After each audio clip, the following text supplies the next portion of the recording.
Hi there everyone. There's been lots of talk lately about the new Fuji X-T3, and Fuji Australia have kindly lent me this camera for about a month so I can try it out. Now I'm not going to go through all the specs, there's plenty of videos on that. Instead what I'm going to do is I'm going to take the camera out on location and share with you my experience and what it's like using the X-T3 when capturing landscape images.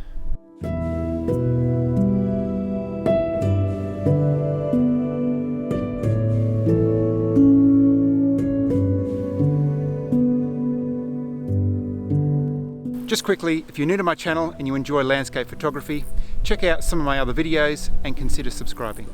Right, let's get on with this.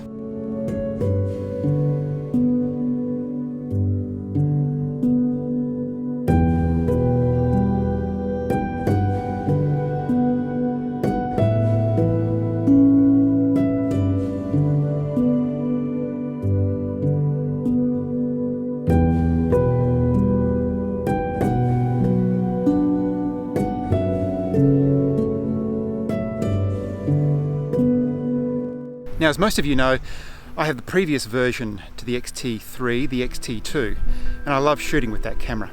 For me, landscape photography is as much about the experience of taking an image as it is about the image itself.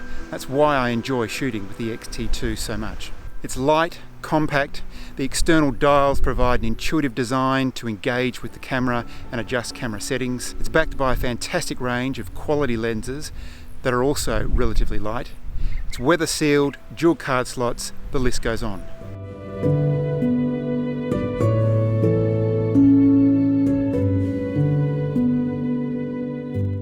So Fuji have taken all that is good about the X-T2 and made improvements for the X-T3. Some of them are subtle, like the tapered dials, slightly raised buttons on the back to make it easy to use. They've also increased the size of the information displayed on the back screen. Other improvements are more significant, like the upgrade with the sensor. More importantly, it's now a backside illuminated sensor, so it has better low light performance. With the inclusion of the 4th gen processor, we get better autofocus and quicker operation. This translates to the camera feeling more responsive.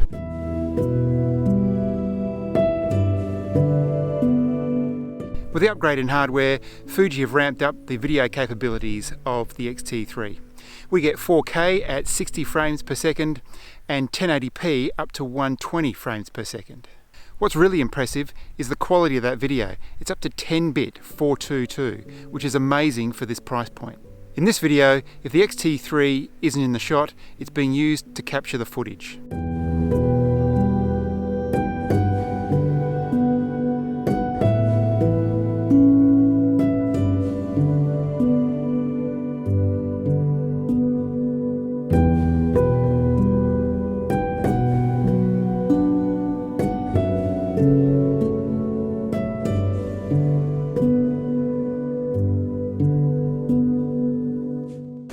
So I'm back vlogging with the X-T2 here because I've got the X-T3 mounted on the tripod. It's just the travel tripod that I'm using. One of the advantages of a lighter body and lighter lenses. So I found a composition here on the beach that I'm trying to capture. There's a little bit more wind than what I was hoping, and I'm getting a fair bit of spray as the waves crash up against the rocks. So on the X-T3 I've got the 10-24, and on the front of that I've got mounted the circular polarizer, which is basically taking the glare off any of the wet surfaces like the sand and the rocks and the water out in the distance. I've also got the hard 0.6 grad from Lee filters, and that's just taking out some of the light in the sky because it's a little bit lighter than the rocks in the foreground. Now I tend to use the LCD screen at the back of the camera quite a bit for my landscape images.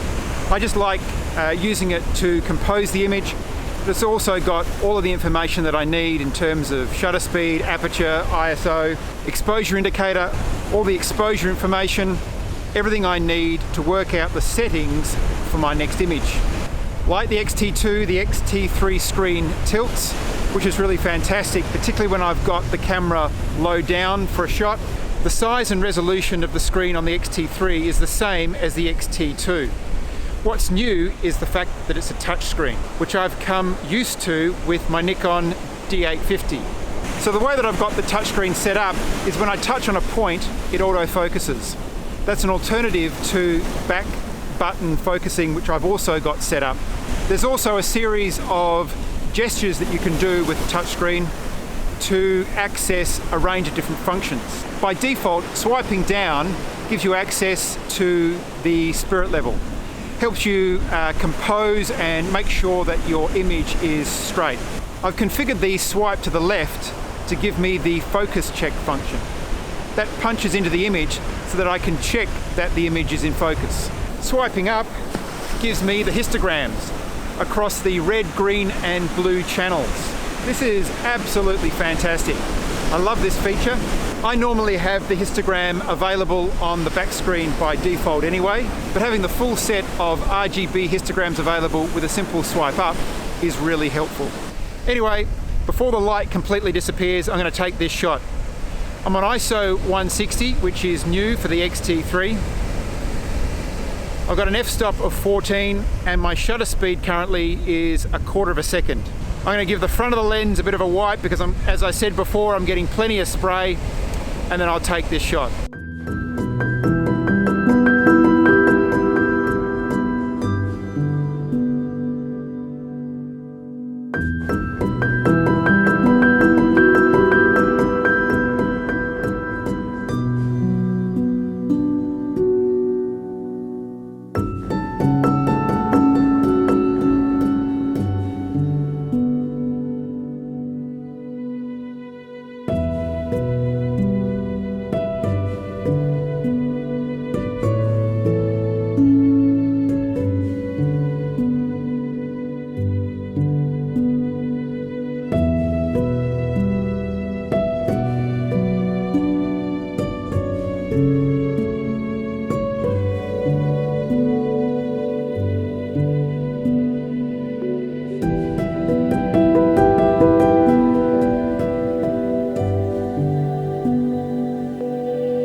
As far as the body is concerned of the X-T3, it's actually very similar to the X-T2.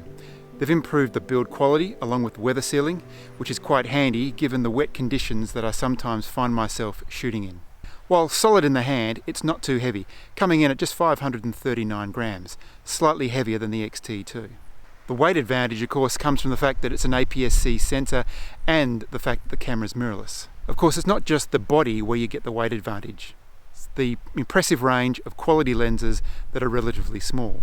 That means in the end, your kit is lighter. The size and weight, coupled with the performance and image quality, has so many advantages. It's perfect for landscape photographers who like to hike a fair distance to their location, ideal for photographers who like to blend landscape photography along with travel photography. It's an outstanding option for street photographers, in fact any photographer who wants to create beautiful images and prefers to carry lighter gear. I've mentioned the external dials of the X-T2 in previous videos. Not only do they look great, but they're functional as well, providing a tactile and intuitive approach to configuring camera settings. You can quickly see your settings at a glance, plus you can view and adjust your settings without even turning the camera on. Now, I've never had an issue with the autofocus of the X-T2 for landscapes, but the autofocus for the X-T3 has been improved. It's now quicker and more accurate with the next-gen processor. I've also found that the X-T3 focuses better in low light situations, which is helpful for those darker landscape scenes. During the couple of weeks that I've had the X-T3, I can only think of a few things that I'd like added or refined. Fujifilm have improved the latch that allows the screen to be tilted to the side, but I'd prefer to see a screen that flips right round because I'm a vlogger. The tilt screen is great for what it can do, but a fully articulating screen would just provide that little extra flexibility in how the camera can be used. I've never been a fan of the switch dial that's used to change between stills and video mode. I do have rather large fingers, so that probably has something to do with it. As much as I love the external dials, I don't want Fuji to get rid of them. I'd love a customize option that I could use, particularly to move between slow-mo 120 frames per second and normal video recording. That quickly changes ISO, shutter speed and aperture. It just means that I can change between those two modes without having to change each of those settings separately. Finally, I'd have loved to have seen IBIS added, but honestly, I wasn't expecting it. There is the option of IBIS in the range in the XH1. Most of the suggestions here are related to the video side of things. As a stills camera, I can't find much to complain about. The X-T3 is an excellent camera.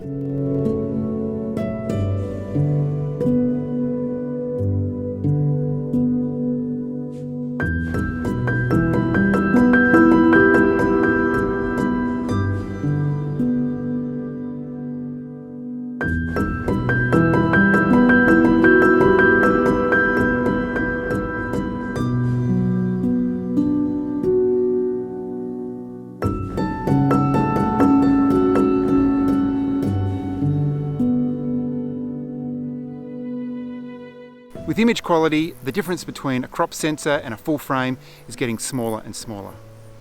Those situations where a full frame sensor is required is getting harder to find. What the X-T3 provides for image quality is more than enough for most of us. I enjoy shooting with the X series. I appreciate their intuitive design with their external dials, and their cameras are backed by an amazing range of quality lenses. I love the images I create with these cameras, and the approach that Fuji take with their considered camera design, clearly with the photographer as an artist in mind. Not to mention the ongoing software updates they release that continues to improve and add features and value to already released cameras. If you're thinking about stepping into the world of APS-C mirrorless cameras, then the Fujifilm X-T3 should be at the top of the list of cameras you should be considering. When I first grabbed the X-T3 and started shooting with it, it was very familiar. In fact, it really didn't feel like there was much difference between the X-T3 and the X-T2. That's probably testament to how good the X-T2 really is. But once I got to know the camera and the capabilities that Fujifilm crammed into this little package, I soon realised what an amazing camera this is.